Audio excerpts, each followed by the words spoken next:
security guard, a detective. Was it because, well, I guess why not? Was it that these charges were more serious and that's why they were brought against him? Yeah, that's exactly accurate. The findings of the state comptroller were included in our grand jury investigation.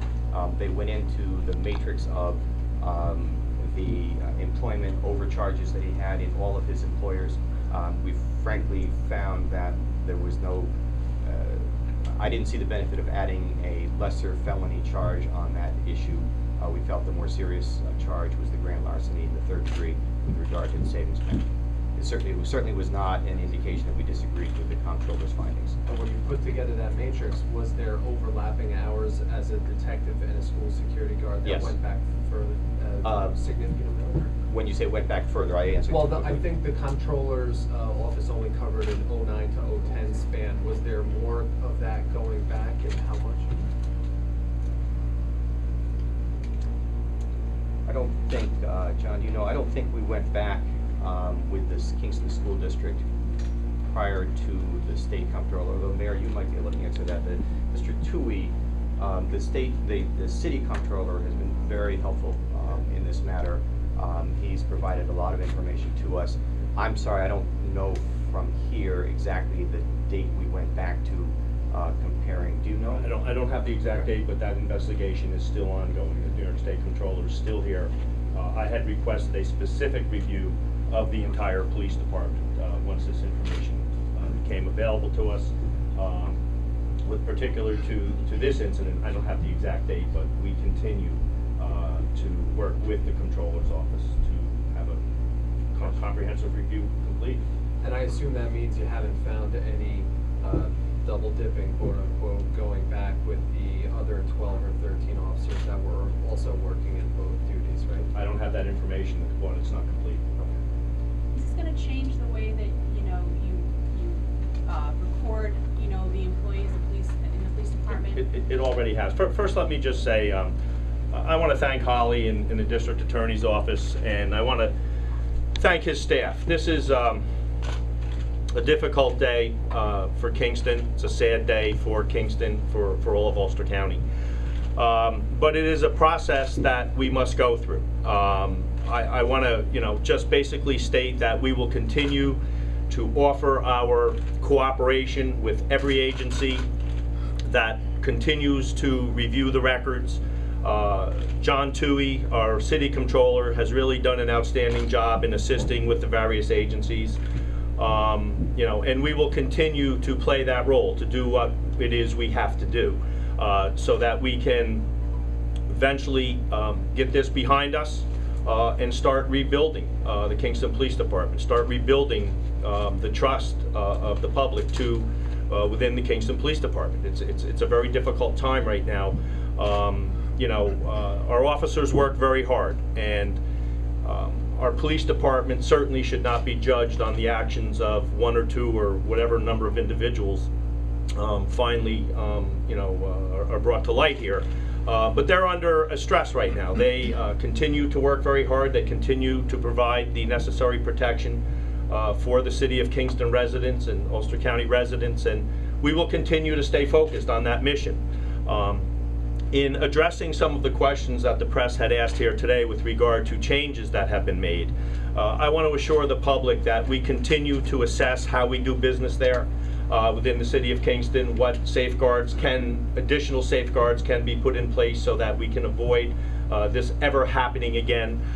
It has been, the changes that we have made have been based on certainly recommendations by the District Attorney's Office, certainly recommendations by the New York State Comptroller's Office, certainly recommendations by our City Comptroller, and we will continue to assess and put checks and balances in, again, so that we safeguard the evidence, so that we safeguard the resources that are given to the City of Kingston, and again, start to once again rebuild the trust within the process, within the agency. So yes, we have made some very significant changes.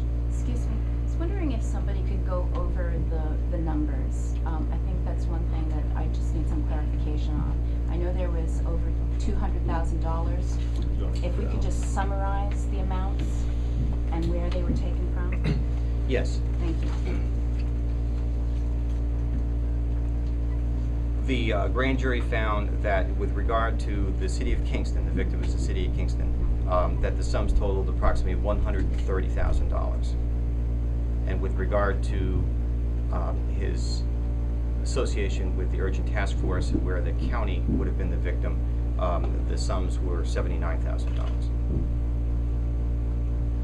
Okay, and that is where the more than $200,000 figure comes in? That's correct. That you mentioned earlier? Yes. Okay, there were other smaller amounts that you mentioned as well. Is that relating to a bank? Yes, that's correct. Can you give me those numbers, please? Yes. I actually, do you know the amount? It's over $3,000. It's over $3,000. Ulster Savings Bank. Over $3,000, the victim being the Ulster Savings Bank. Okay, and was there any money taken from the school? Well, yes, that allegation is not contained in the indictment. Okay. That was a matter that was brought to light. Actually, it was one of the genesis of this investigation, was the state comptroller's findings. But that we didn't include that in the indictment, only not suggesting that that information isn't accurate, simply that was a lesser charge, not as serious as these other charges, so we didn't include it in the indictment. Okay, so when it comes to the indictment, we're talking about $130,000 from the city of Kingston, or more?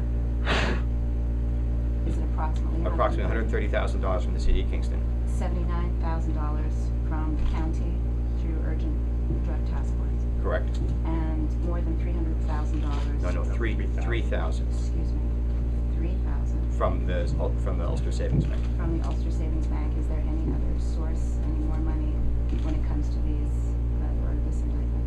No. Okay, thank you. Right now, When you this say is- Ulster County was the victim of that 79,000 in the urgent, that wasn't any money that was provided by the federal government for investigation? The revenue streams that support these different agencies is somewhat complicated. So I don't know that I could make a categorical statement that there were no sums that would track back to the federal government. I would not make that statement.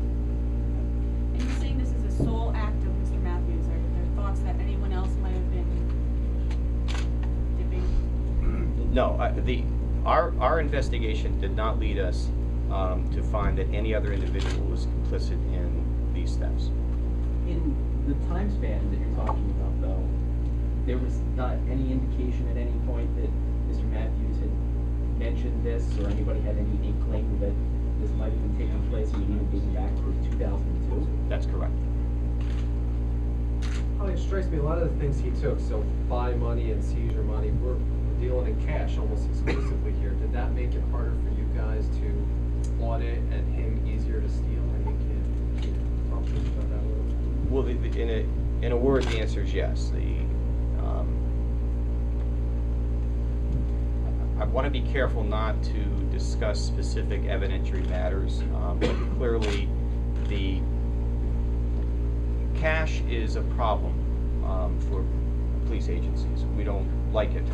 It causes problems, and yet in order to do the business that we do in law enforcement, we need cash. When we go and speak with an informant, we don't use credit cards and checks. So I don't mean to be glib about it, but you understand cash is a necessary process of what we do in law enforcement. In this instance, the person who was keeping track of the logs and the records and receipts, the person who had control over that, was Timothy Matthews. And in many instances, we found excellent records that lead us to this indictment. In other instances, it was more difficult because there were items that should have been that are no longer there. And was he putting this money into his account, like in a bank? Or I don't was it- have a comment about that. And when you say that in this case, the person that was keeping logs and receipt was Matthews, are you talking specifically in terms of the drug task force? Both. If you think back Tim Matthews has been a police officer in the Kingston Police Department for many, many, many years, and he worked himself up through the ranks. He started out, he was one of the key people that were involved in narcotics investigations in Kingston, long before he was the detective lieutenant. How long was he until? You know more. Over 20 years? Jid, how many years has Has he Timmy, worked? has he worked for Kingston Police Department? Came on in the 80s, I believe. 80s, yeah. So over the course of time, and we didn't have, and I don't mean, I mean, I wasn't even the DA at the time, but these processes, the drug problem in the city of Kingston, the influence of gangs in the city of Kingston is a fairly recent development. And throughout this process, the person that had been given the responsibilities and had exercised those responsibilities was Tim Matthews. It was a logical process to have him be in charge of the process of overseeing these types of investigations in the city of Kingston.